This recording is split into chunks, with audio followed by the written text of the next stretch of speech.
Hello everyone and welcome back to my kitchen. Today is Tip for Tuesday, and today's tip is, I don't know if it's really a tip, it's something that just kind of dawned on me the other day. But before I tell you what it is, if this is your first time here, my name is Cheri, and if you love food and fun like I do, hit the subscribe button as well as the notification bell, and check the description below. You can find details on how subscribing helps to feed the hungry.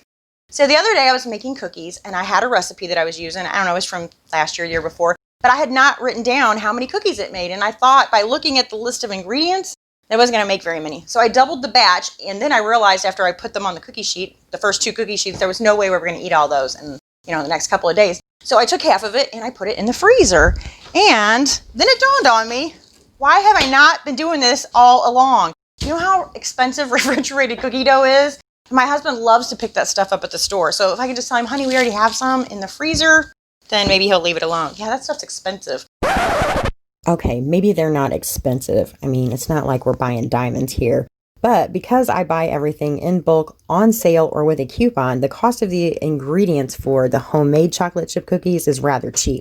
Now, this doesn't include the cost of baking soda or baking powder, but I assume that's negligible. And considering I get 48 cookies with the homemade cookie dough and only 24 with the refrigerated, it ends up being almost double to purchase the refrigerated cookie dough. 15 cents per cookie with the refrigerated and 6 cents per cookie with the homemade cookie dough. But I also think this is great because, around the holidays, maybe not so much this year because of COVID, but I like to have something that's just really quick and easy that I can throw in the oven and have something like nicely baked, like fresh baked, for when you have company. And the other good reason to do it this way, maybe this is like my tip for the day, is that when you get it cold, so even if you're just making one batch and you don't plan to freeze any of this for a later date, it's good to refrigerate your cookie dough because what it does is it makes it cold, it solidifies the fat that's in there. So when you put it in the oven, the butter or the fat, whatever you put in there shortening, it is at a cold temperature versus room temperature. And so it doesn't melt as fast and it kind of keeps your cookies from spreading out. So maybe that was a tip. I don't know.